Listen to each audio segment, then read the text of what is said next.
Bom, boa noite a todos. Que a espiritualidade nos auxilie muito nessa noite, não só para a gente entender um pouco mais sobre esse tema da fé, mas para que a gente possa se olhar de uma forma um pouco mais desnuda, um pouco mais liberta de algumas cobranças e que a gente possa compreender a mensagem com toda a nossa alma. Por isso mesmo essa música no início, para que a gente já comece a entrar nesse clima de sentir essa calma que acolhe os nossos corações, essa calma que vem justamente nos trazer as respostas que a gente precisa para a gente enfrentar o mar das nossas aflições. E aí eu queria que justamente nós começássemos pensando nisso. Como que nós estamos enfrentando os mares das nossas aflições? É com aquela fé robusta que traz toda essa calma? É com aquele desespero de quem não consegue enxergar uma resposta que está ali diante dos olhos? É com a sensação de força que venha o que vier, a gente vai conseguir enfrentar e sair melhor ainda? Ou com aquela sensação de cansaço, de vontade de chorar, de não estar mais aguentando? Como que a gente está olhando para as nossas dificuldades e como que a gente está se vendo dentro delas? É com fé? Até pelas experiências que a gente já passou, é com a certeza de que a gente vai sair delas transformado, melhorado, mais fortalecido, ou ainda mais escaldado, mais enrijecido, mais, às vezes, amargurado, por mais uma dificuldade a ser enfrentada. Que a gente possa olhar especialmente para a intensidade que a gente dá para cada uma dessas dificuldades. Quem aqui não já viveu uma tempestade que parecia muito maior do que um pequeno mar? Quem não já enfrentou um tsunami que te vira pelo avesso, que te faz perder totalmente todas as referências, que sai dele meio atordoado ainda, sem saber quem você é, com dificuldade de se reconhecer, com dificuldade de olhar adiante e ter uma mínima noção de que conhece alguma coisa, de tão destruído que ficou, de tanto que as coisas realmente vêm para te transformar, te tirar tudo aquilo em que você se segurava. Como que você passa por isso? Se segurando onde? Encontrando força em quê? O tsunami, a dificuldade, a tempestade é realmente tão grande assim? Ou é a gente que está se vendo muito pequeno e aí qualquer coisa parece ter uma dimensão muito maior do que o que realmente tem? Ou é o contrário? A coisa é bem grande, mas a gente quer se ver tão maior do que tudo, tão mais poderoso, tão mais autossuficiente, que passa extrapolando os nossos limites, forçando a barra mais do que poderia, querendo ter uma onipotência que só Deus tem. Como que a gente se enxerga para realmente a gente conseguir equalizar a dimensão do problema e a nossa dimensão para enfrentá-lo de uma forma saudável e equilibrada? Será que são as vozes do incentivo, da esperança e da fé que a gente escuta? Ou são as vozes da dúvida, do questionamento? Muitas vezes, quando a gente passa por essas adversidades mais transformadoras, a gente faz muitos questionamentos que até parecem rebeldia. Mas por que comigo? Mas de novo isso acontecendo? E aí, na busca de tentar entender, a gente se questiona muita coisa que parece que a gente está indo contra tudo aquilo que a gente acreditou até aquele momento. Mas esse questionamento, esse reconstruir desses parâmetros de crença, de segurança, são essenciais para a gente construir justamente essa fé que é nossa. E não que foi absorvida dos outros, e não que é repetida de uma forma robótica.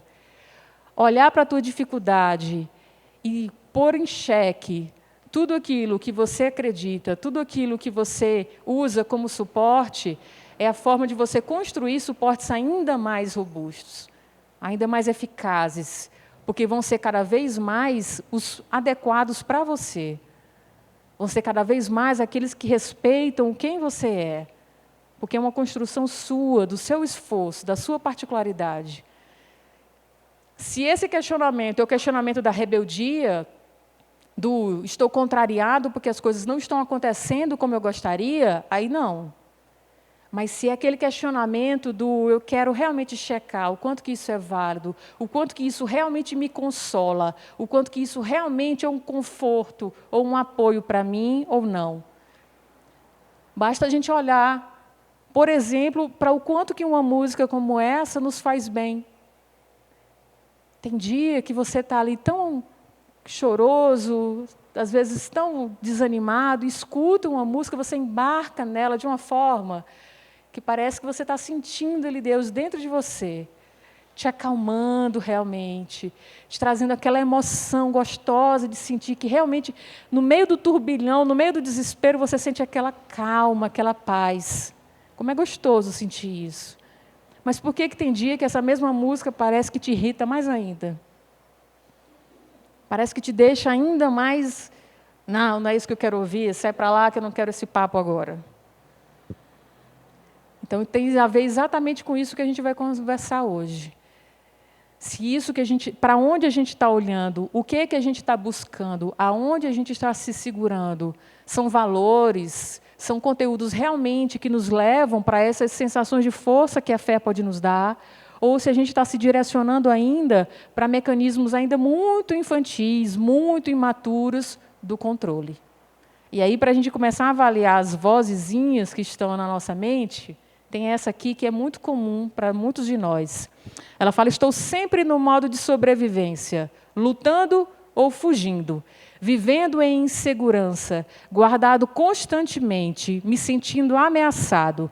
Sinto uma sensação de falta, de incompletude, acreditando sempre que tudo não é suficiente. Eu sempre estou à defensiva, vivendo em constante reação, tomando tudo de forma pessoal. Meu objetivo é servir secretamente a mim mesmo e aos outros que servem ao meu próprio fim. Eu sou hábil em projetar minha própria dor, julgamento e medos para os outros, assim como me sinto seguro, evitando olhar para mim mesmo. Estou inconsciente da profundidade da minha origem. Eu codifico secretamente a aprovação e validação dos outros. Eu sou a causa de toda dor e sofrimento do mundo, e eu também me deleito a cada minha vitória conquistada. Não sou nada sem aquisição material, popularidade e poder nesse mundo. Procuro constantemente o drama de uma forma ou de outra para me dar um sentimento de autoimportância e senso separado de identidade pessoal. Eu fui conhecido na religião como o tentador, o ladrão, o diabo.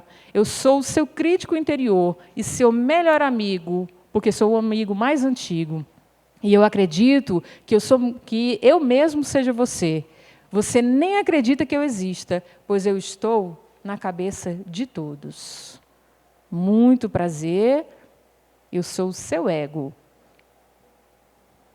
Eu sou aquela vozinha que me leva para o desespero. Eu sou aquela vozinha que me faz me sentir injustiçado quando alguma coisa me põe na adversidade, mostra a minha fragilidade, mostra aquilo que eu ainda preciso aprender e me melhorar. Aquela vozinha que roga o tempo inteiro sensações de poder e não sensações de força. Aquela vozinha que faz querer parecer que a minha dor é a maior que todo mundo. Que o meu problema deveria parar o universo para que todos pudessem avaliar quão sofrido, quão difícil é aquele momento que eu estou vivendo. Essa soberba, essa coisa exagerada, vem de uma voz que não é uma voz real. É uma voz de cobranças muito ilusórias e que, em nada, contribui para essa calma que a gente tanto quer alcançar. Mas por que a gente dá tanto ouvidos ainda para essa voz? Por que eu me sinto tantas vezes injustiçado toda vez que a coisa não é como eu gostaria? Porque uma coisa é eu me frustrar, porque eu fiz tudo o que eu podia, eu dei o melhor que eu podia, e eu fiz aquilo que me cabia fazer, e ainda assim as coisas fugiram totalmente ao que eu gostaria, e ainda assim as coisas saíram totalmente fora do planejado ou do que seria bom para mim. Eu fiz o que eu podia, eu fui até onde eu podia ir, e ainda assim o resultado não foi bom, ou não foi o que eu gostaria. Essa é uma sensação normal de se sentir. A outra é, eu quero que o universo se renda à minha vontade. Eu quero que o tempo inteiro tudo aconteça ao meu tempo, ao meu jeito, de todas as formas, sempre em torno do meu próprio benefício, do meu bem-estar, daquilo que eu quero e aprovo. Então, para que a gente possa modificar um pouco desse olhar, eu gostaria de trazer a reflexão que a Iracy Campos psicografou, ditada pelo espírito da grande Nise da Silveira. No livro Reconstruindo Emoções, ela tem um capítulo inteiro só sobre personalidades controladoras. Só do tanto que ela vai mostrar que nas nossas inseguranças, os nossos medos nos levam para um ciclo extremamente nocivo. Porque cada vez que eu acho que controlando as variáveis, e essa sensaçãozinha de uma leve segurança ou mesmo de poder, que está sob meu controle algumas coisas me dá, faz com que eu esteja querendo controlar tudo e todos o tempo inteiro. Faz com que eu queira controlar coisas que não cabe a mim controlar. E aí, nessa busca neurótica, ansiosa, eu estou o tempo inteiro agindo sobre circunstâncias que não cabe a mim estar agindo sobre elas, que não cabe a mim estar tentando modificá-las ou movê-las.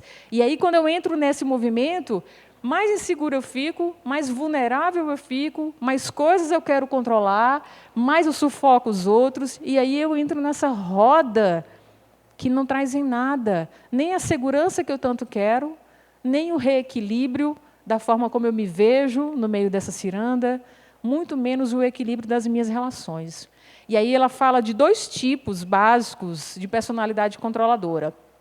Aquela bem típica, que infelizmente a gente tem visto de uma forma cada vez mais violenta, com resultados cada vez mais desastrosos, que é aquele controlador ativo, que impõe pela força, que pressiona, que acua, que usa um tom de voz alterado, sempre muito mandatório, dominador. Aquela pessoa que agride física e verbalmente, que é sempre crítico, que dá um tom sempre de humilhação, de depreciação do outro, que constrange, que envergonha, que grita, que provoca escândalo, que é sempre aquela pessoa descontrolada, com aquela violência manifesta no gestual, na expressão, na fala. Esse é o controlador que tem aquela característica mais abusiva que a gente vê claramente. Que ele é arrogante, que ele é orgulhoso, mas que, é claro, todo mundo percebe, porque justamente é uma violência muito declarada. Mas existe um outro, ainda mais comum, ainda mais sutil e, por isso mesmo, pouco percebido da grande maioria, que é o controlador passivo. O que ele faz? Ele usa de jogo emocional, da chantagem, do choro, das cenas dramáticas. Ele sempre demonstra profunda mágoa com qualquer coisa que o contrarie. Ele sempre ameaça ir embora, sempre ameaça não fazer mais do que estava fazendo, sempre ameaça não contribuir mais com o que contribuía. Ele o tempo inteiro acusa de ser abandonado, de estar só, de não ser amado. Ele exige um reconhecimento pelos esforços, nega uma anulação, que sempre está se doando totalmente ao outro.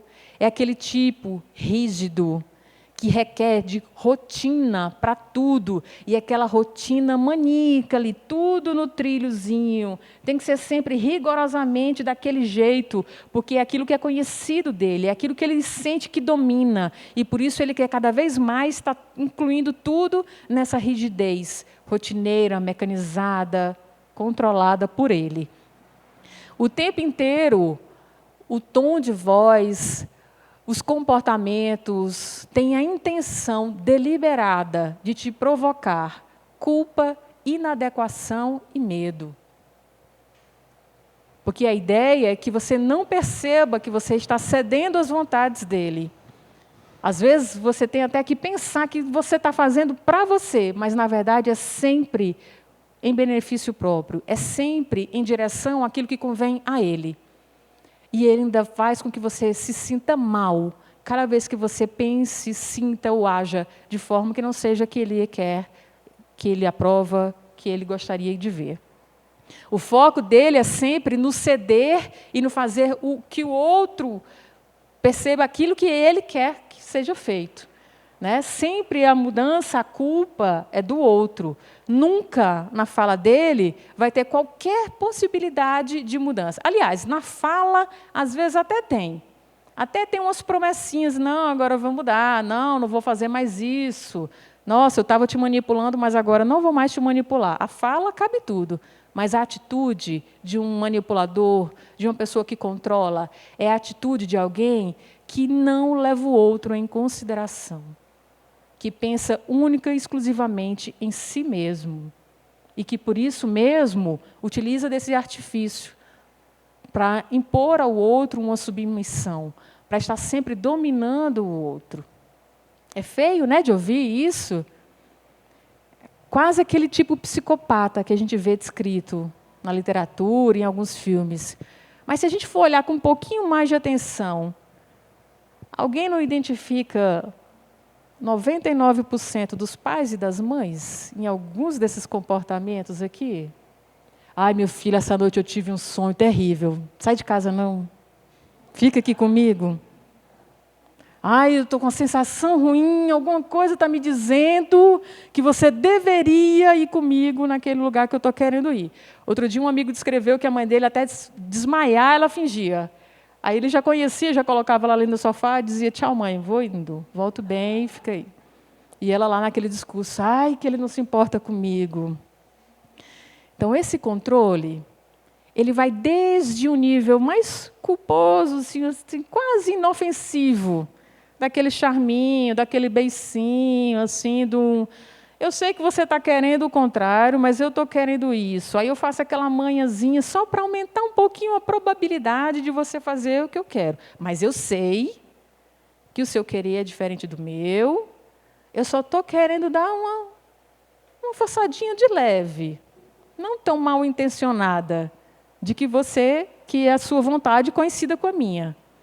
Até o nível mais realmente perverso, daquele que realmente vai te prejudicar, não vai medir esforços, sabe que você não vai estar bem, sabe que aquilo não é bom para você, mas mesmo assim vai fazer, porque não importa para ele. Então, existem várias gradações e a gente precisa olhar. Mas em todas elas, a gente vai ver a pessoa se enxergando de uma forma muito insegura, muito com medo, e aí querendo usar o outro. Mas quanto que esse uso é um uso negociado ou é um uso realmente dessa perversidade, dessa crueldade toda? Com muita frequência, eu escuto pessoas que são vítimas desse tipo de relação abusiva, desse nível mais perverso, e elas o tempo inteiro se referem ao outro como o outro sendo uma pessoa boa. Mas ele é bom. Só de vez em quando que ele faz umas malvadezazinhas dessas. De vez em quando, um pequeno deslize. Bobagemzinha à toa. Não é. Muitas vezes não é. Mas é a forma sutil com que ele penetra no teu pensamento, nas tuas vontades, na tua intenção, te faz achar que o errado é você. Porque a sua obrigação é atendê-lo, é estar em função dele, é o tempo inteiro agir em favor do outro. E aqui, infelizmente, a gente também enxerga o uso distorcido de algumas religiões. Se em algum momento as religiões foram criadas de uma forma muitas vezes próxima até de poder do Estado, como códigos de conduta, como formas de controlar a desordem, como forma de ter um mínimo de condução ali de comportamentos para que não houvessem, né, os desvios mais graves, os processos mais destruidores. E, infelizmente, existe um uso particular de algumas religiões nesse intuito, de te fazer pensar mal de você se você não cumprir, obedecer cegamente aquilo que determinadas figuras estão ditando. Aquilo que determinadas pessoas que se põem numa posição de destaque querem induzir você a pensar, a se comportar, desrespeitando o teu melhoramento, desrespeitando a tua condição, única e simplesmente para que você esteja submissa à vontade daquela religião, daquela fé, daquele pensamento filosófico, ou seja lá o que for. Então, a gente precisa estar bem atento nos limites do respeito com que algumas pessoas nos tratam. Porque, às vezes, o que falta é só uma comunicação. Às vezes, ele não está fazendo por maldade realmente. Mas, a partir do momento que você sinaliza que, opa, você está invadindo o meu espaço, e ele vai continuar invadindo, é hora de você se defender de uma forma um pouquinho mais ativa. Ter um cuidado um pouquinho maior. Porque o que acontece com frequência quando você lida com essas pessoas muito controladoras? Você começa a ceder muito mais do que deveria. Uma, porque você se vence pelo cansaço. Outra, porque para conseguir conviver com tanta violência, você acaba entregando os pontos. E cada vez que você recua, e cada vez que você passa a mão na cabeça dele, e cada vez que você não dá retorno para ele do quanto que aquilo que ele faz tem consequências ruins ao redor dele, mais ainda você alimenta esse sabor aguçado que ele tem pelo poder. E cada vez mais você entra no mecanismo de recolher-se mais do que deveria, de ir perdendo a própria identidade, de ir entrando nesse movimento de ter medo do outro, de estar o tempo inteiro pisando em ovos, de estar o tempo inteiro esquecendo de si para estar em função daquilo que o outro determina. Então você começa a entrar num movimento de se ver cada vez menor, de se ver cada vez mais submisso e de ir se esvaziando de você mesmo. E, por isso mesmo, dando liberdade para que outros tipos de invasores possam vir interferir no seu bem-estar. Mas, dentro ainda dessa personalidade controladora, a Iracy e a Nise nos falam algumas características. Uma, eles sempre procuram uma forma de modificar certas características das pessoas com quem se relacionam, de forma a deixar a sua marca, alterando o perfil alheio e demonstrando o seu domínio. Esse tipo de pessoa, você vai ver na sua conversa com ele, nunca erra. Porque ele não tem nem limites, nem fragilidades, e é isso que ele está procurando o tempo inteiro, ocultar as fragilidades dele. E aí, por isso mesmo, ele põe essa máscara do super forte, do super poderoso.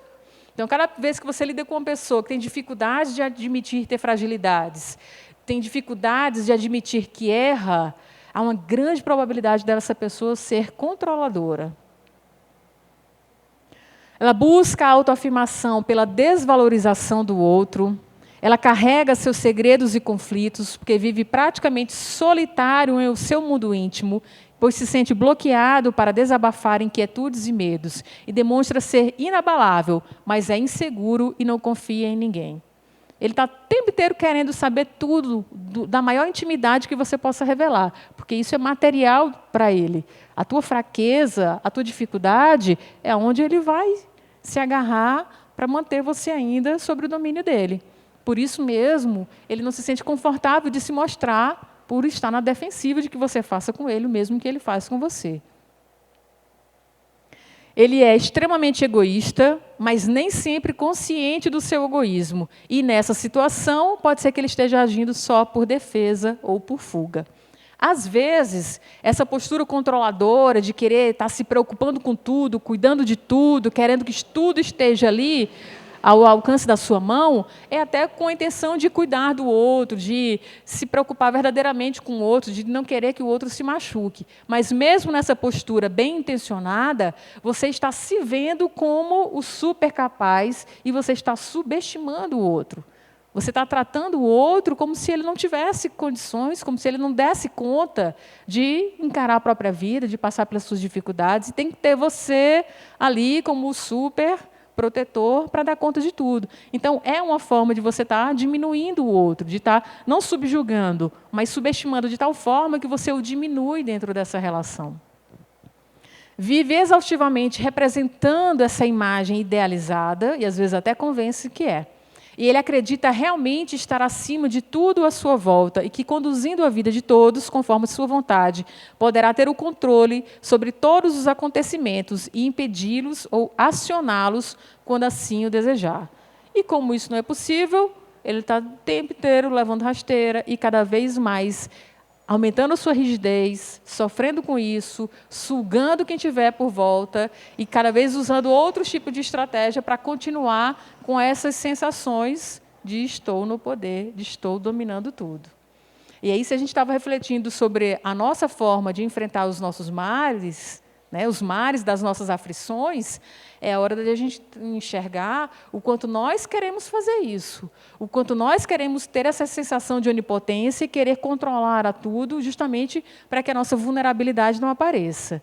Mas a gente precisa ter a certeza que, quando a gente tenta controlar as pessoas e as coisas que não nos compete controlar, nós acabamos controlados. Justamente por isso, porque a gente deixa de ser a gente mesmo e está em busca dessa função idealizada, em busca de um poder que ninguém é capaz de ter.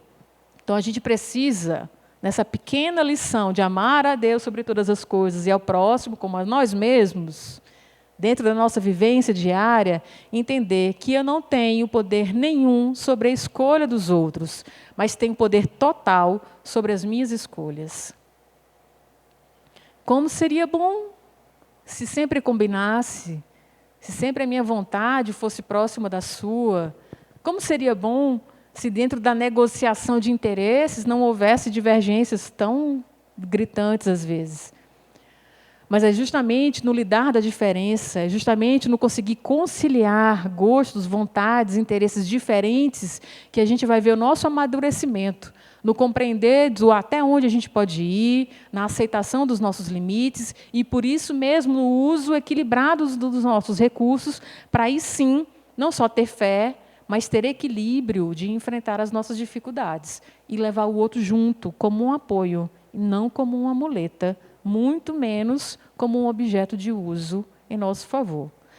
Mas, dentro desse movimento de equilíbrio, a gente precisa sempre levar em conta o tratamento que o outro me dá e o que eu sou capaz de dar ao outro. O quanto que o outro me leva em consideração, o quanto que eu, nos meus desejos, nas minhas intenções, nos meus objetivos, estou também levando o outro em consideração de forma respeitosa. Mas nunca deixe a maneira como alguém te trata afetar o que você pensa sobre si mesmo. A opinião deles não define quem você é. Então, se você quer aquela fé robusta, se você quer aquela serenidade de um mundo estar desabando e você está ali, eu tenho certeza que vai dar certo. Não é aquele vai dar certo desesperado. Não, é aquele, eu tenho dentro de mim a certeza convicta, absoluta, que vai se resolver, que vai passar, que o melhor vai acontecer, que não é por acaso que isso está acontecendo. Mas isso eu só consigo fazer se eu estou me olhando com os meus próprios olhos, não com a comparação com o outro, não com o que o outro diz que eu tenho que ser, não com o que o outro cobra que eu seja, mas sempre com parâmetros do autoconhecimento, da lucidez, desse conhecer-se profundamente. O quem eu sou, os valores que eu realmente tenho, os recursos que eu realmente já disponho para me reequilibrar, para me desenvolver. Da mesma forma, as fragilidades que eu ainda possuo. Quando eu olho com essa honestidade, a tendência é que eu esteja um pouco mais vigilante quando o tratamento que eu receber do outro invadir esse espaço. Tentar desvirtuar o tamanho com que eu me enxergo, o quanto que eu me vejo realmente dentro das minhas possibilidades, ou o quanto que às vezes eu me vejo tão menor do que eu poderia ser, ou às vezes na arrogância de ser maior do que eu já sou. O feedback que o outro me dá é muito importante, no sentido de eu ter uma informação a mais para checar esse processo de construção do autoconhecimento. Mas nunca pode ser a validação. Nunca é a chancela do que é verdadeiro ou não ao meu respeito. Da mesma forma, eu em relação ao outro. O quanto que eu consigo realmente tratar o outro com todo esse respeito que eu gostaria de receber, com todo esse equilíbrio, com o incentivo, com o acolhimento que eu quero sentir, mas que eu também sou capaz de ofertar. Porque muitas vezes, parte do nosso sofrimento, ou parte do agravar da dificuldade do que a gente está passando, tem a ver com as nossas atitudes desequilibradas. E aí, espírita adora dizer, quando está no momento ruim, que é culpa de quem? Do obsessor. Se eu não estou bem, se eu estou dando umas patadas por aí, se eu estou meio mal-humorado, meio ranzinza, é porque tem uma influência espiritual sobre mim, com certeza. Então, tem um obsessor ali, uma entidade maligna me levando para o mal, tirando de mim o pior que existe em mim. Ó, se está tirando é porque tem, né? Então, vamos olhar o que é que tem. Porque muitas pessoas religiosas, esse é um texto que eu já vi com vários autores, então eu não coloquei a autoria aqui, porque tem gente que diz que é de um, do outro, mas é válido o conteúdo para essa nossa reflexão. Que muitas pessoas religiosas acreditam em espíritos malignos, em demônios, em obsessores, mas essas seriam entidades espirituais que podem nos prejudicar e sugar as nossas energias. No entanto, muitas vezes, nós mesmos somos os obsessores de outras pessoas.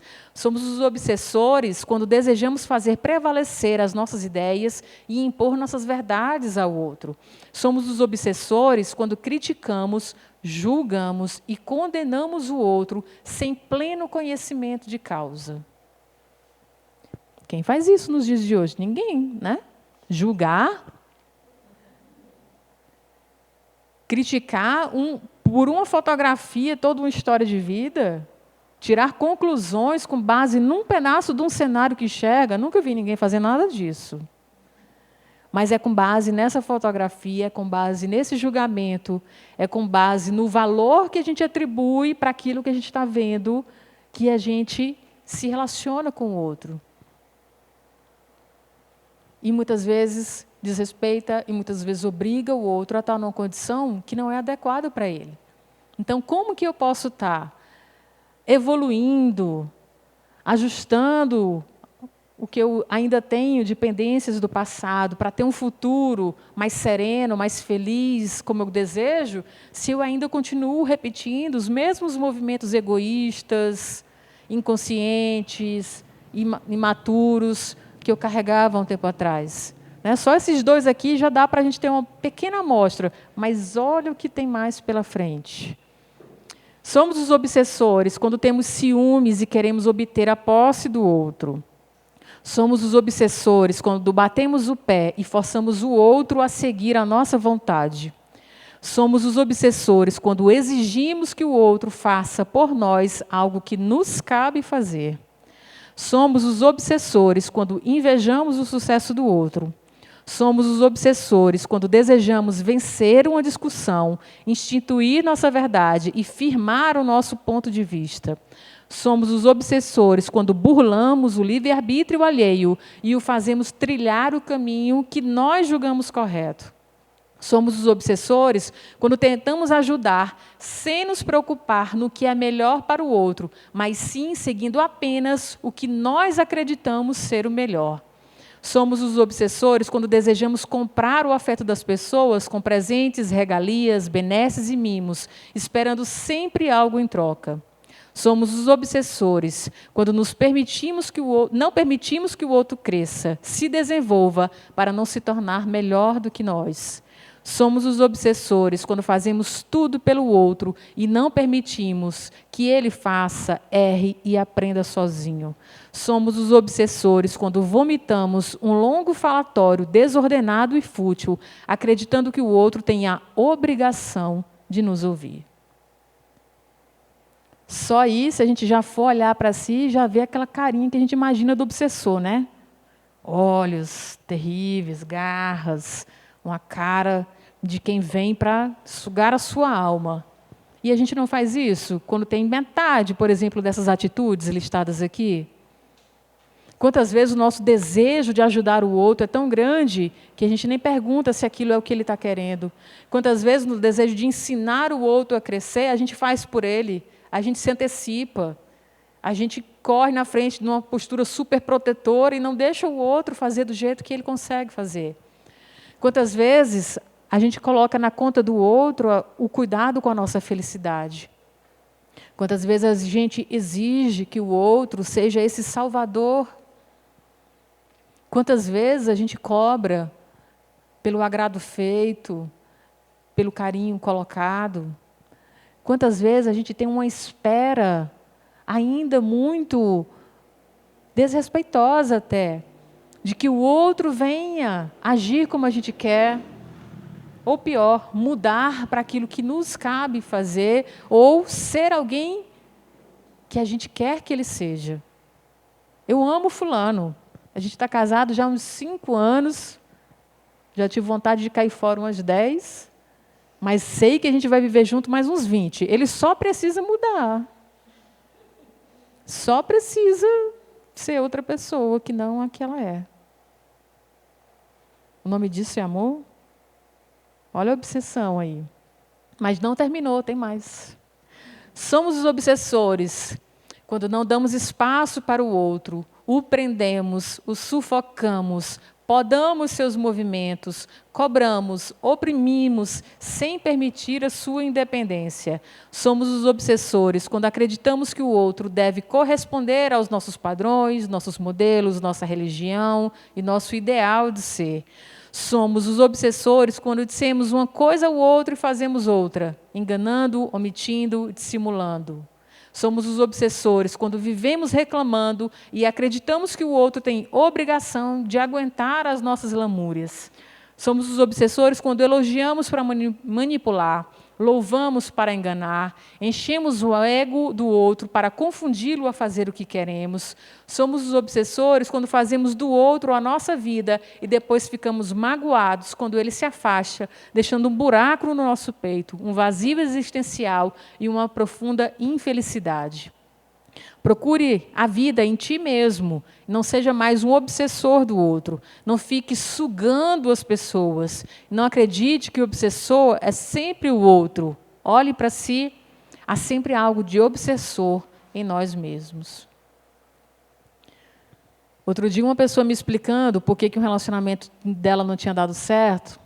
Aí depois de muito sofrer, muito chorar, muito culpar o outro, aí vem a consciência, né? Graças a Deus, de vez em quando, nos lampejos de luz. Aí a pessoa diz, eu acho que é porque o outro começou a perceber os tentáculozinhos do polvo indo em direção a ele e correu. Que tentáculos são esses? Do apego, da posse, da superproteção, do responsabilizar o outro, do culpar o outro, do cobrar do outro. Fica aqui comigo, faz sempre minhas vontades, me dê carinho, faça o bem que eu tanto preciso que você faça para mim. Isso é justo com o outro? Se fizerem comigo, eu vou estar feliz e confortável? Como é a sensação de ser sugado? É agradável? Como que será que o outro se sente quando é a gente que suga? Quando a gente extrapola esses limites? Quando a gente vai além da conta em relação ao que cabe a ele fazer por nós? A gente tem consciência disso na hora? Mas é cuidado, é amor. Não, né? Para a gente conseguir encontrar a via do perdão e da aceitação, a gente precisa ter essa compreensão em relação aos limites do outro, mas também em relação à humanidade dele. Então, a gente precisa deixar que as pessoas se resolvam com os erros delas, para aí sim a gente conseguir perdoá-las, porque você precisa se entender com a sua paz. Quando as pessoas passam uma encarnação inteira presas a ofensas, a conflitos, porque estão muito mais ocupadas em querer intervir na mudança do outro do que em corrigir os seus próprios erros e se melhorar. E não aceitar que o outro seja do jeito que é. Muitas vezes até por julgá-lo, por colocar conceitos que não cabem à pessoa. Todas as pessoas, elas cometem erros na vida, mas isso não significa que elas tenham que pagar por eles pelo resto da vida. Às vezes, boas pessoas fazem mais escolhas, mas não significa que elas são más. Significa que elas são humanas. O Chico tem uma frase que fala muito bem disso, que a gente é capaz de aceitar a humanidade do outro, a capacidade do outro errar, quando a gente começar a se ver e a se aceitar o humano. E como ele fala, capazes de errar, talvez mais desastrosamente do que o outro. Quando a gente olha para o erro do outro, errou porque fez de maldade. Errou porque é ruim. Errou porque na encarnação passada, então, eu devia ter jogado pedra na cruz, com certeza. E quando sou eu que erro? As circunstâncias, foi mais forte do que eu, não fiz por mal. É tão diferente assim? O critério que eu uso para mim é um, que para o outro é diferente? Uma vez eu atendendo uma pessoa que estava sofrendo muito por conta do que o cônjuge fez com ela. O problema foi o que o cônjuge fez. Muito magoada, muito ressentida, sempre tudo de ruim era o outro. E aí, olha o acaso da vida. Não sei porquê, ela fez a mesma coisa que o cônjuge fez. E aí, um dia, eu refletindo com ela sobre o que ela fez. Mas você fez por maldade? Mas você estava atenta em relação a isso? E aí eu comecei a levantar coisas e ela ia respondendo naturalmente. Quando ela foi se dando conta que tudo aquilo que ela estava refletindo a respeito do que ela fez cabia para o que ele fez, aí ela já começou a fechar um pouco a cara. E aí, quando eu perguntei, mas você fez na intenção de machucar o outro? Não sei.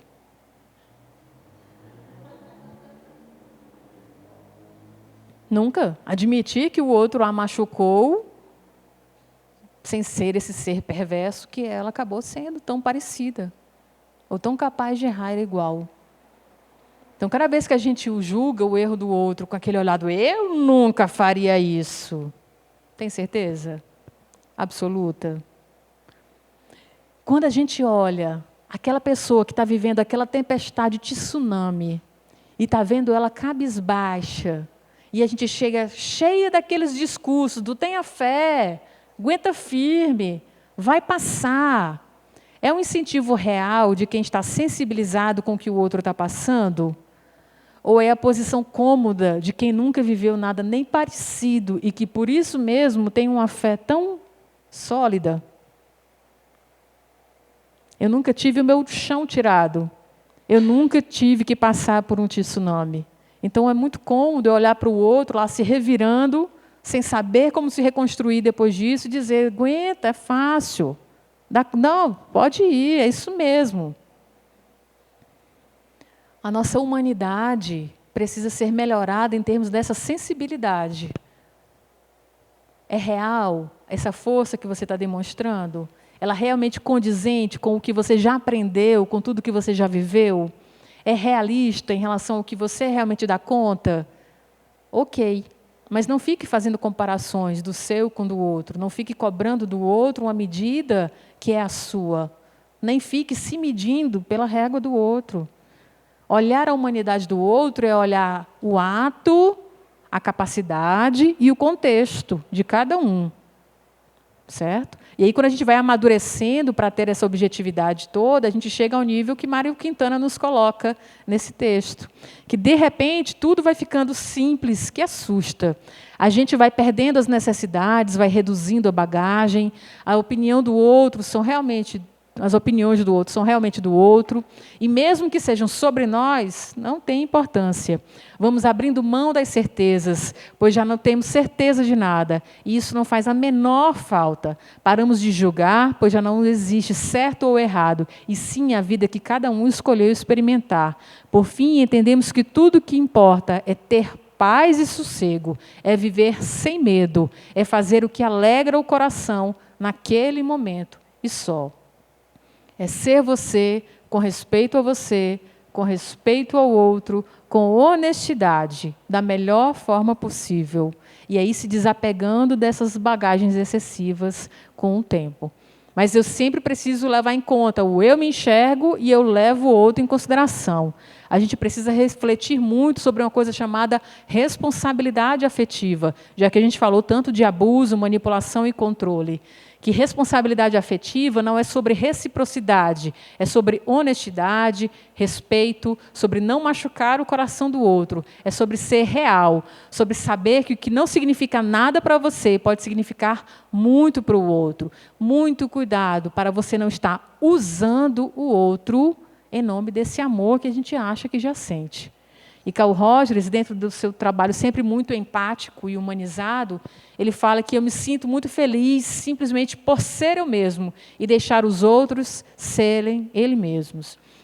Cada vez que eu me dispo desse papel de o dono da razão, de o senhor de todo saber, eu paro com esse movimento de medir forças com o outro, nessa luta constante de queda de braço com o outro, para mostrar quem é o certo, quem é o mais forte, quem é o mais capaz.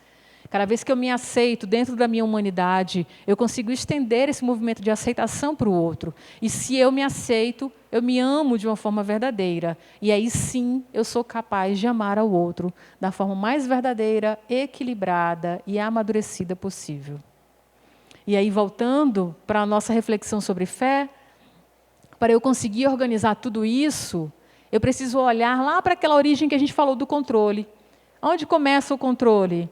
Na insegurança, no medo, não é isso? No eu me ver pequeno, no eu não me considerar capaz.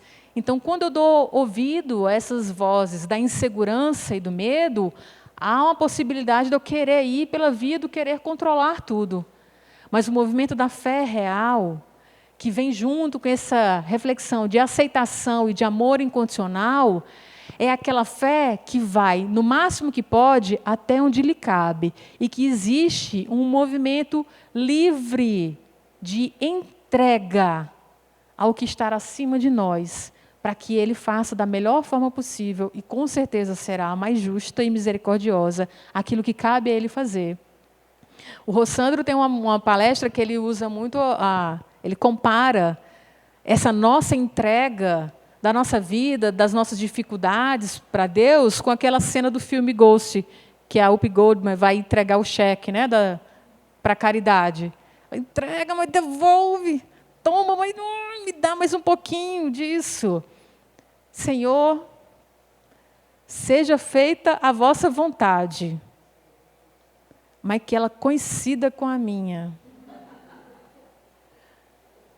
Essa entrega verdadeira precisa ser convicta de que, com certeza, sem a menor sombra de dúvida, a vontade dele não é soberana porque ele tem poder sobre nós, mas justamente porque ele sabe o que é o melhor.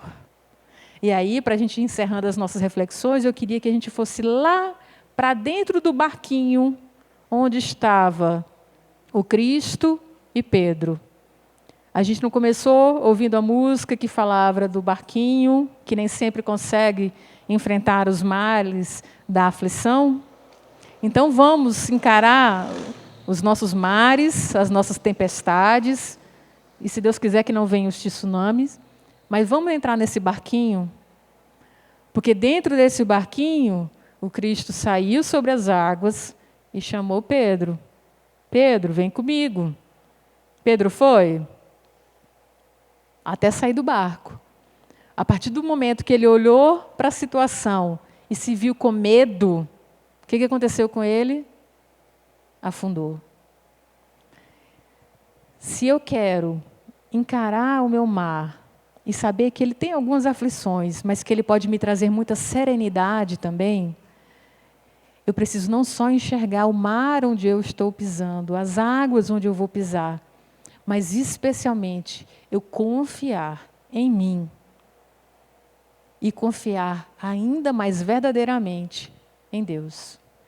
Se eu quero fazer o transpor dessas águas, se eu quero encontrar o meu milagre, se eu quero ser eu fonte de grandes milagres, eu preciso aceitar esse convite do Cristo. Eu preciso estar com Ele. Eu preciso ter a certeza de que a mão dele está estendida e que eu posso andar sobre as águas. Estejam elas na intensidade que forem, na calmaria, na turbulência, eu posso caminhar sobre essas águas.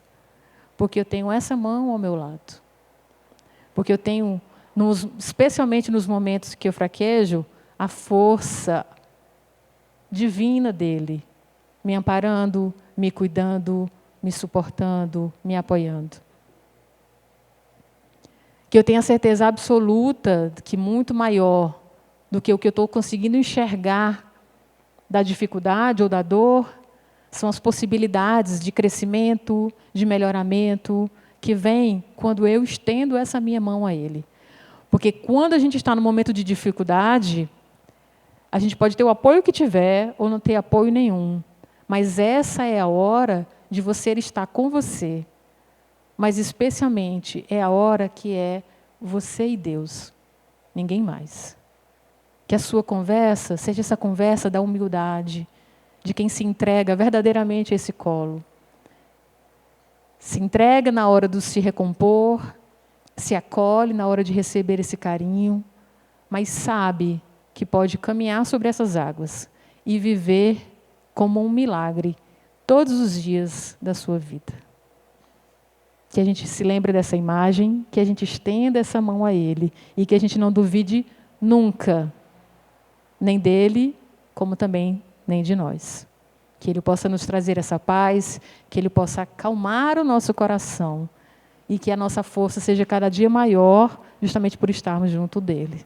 Então, boa noite a todos.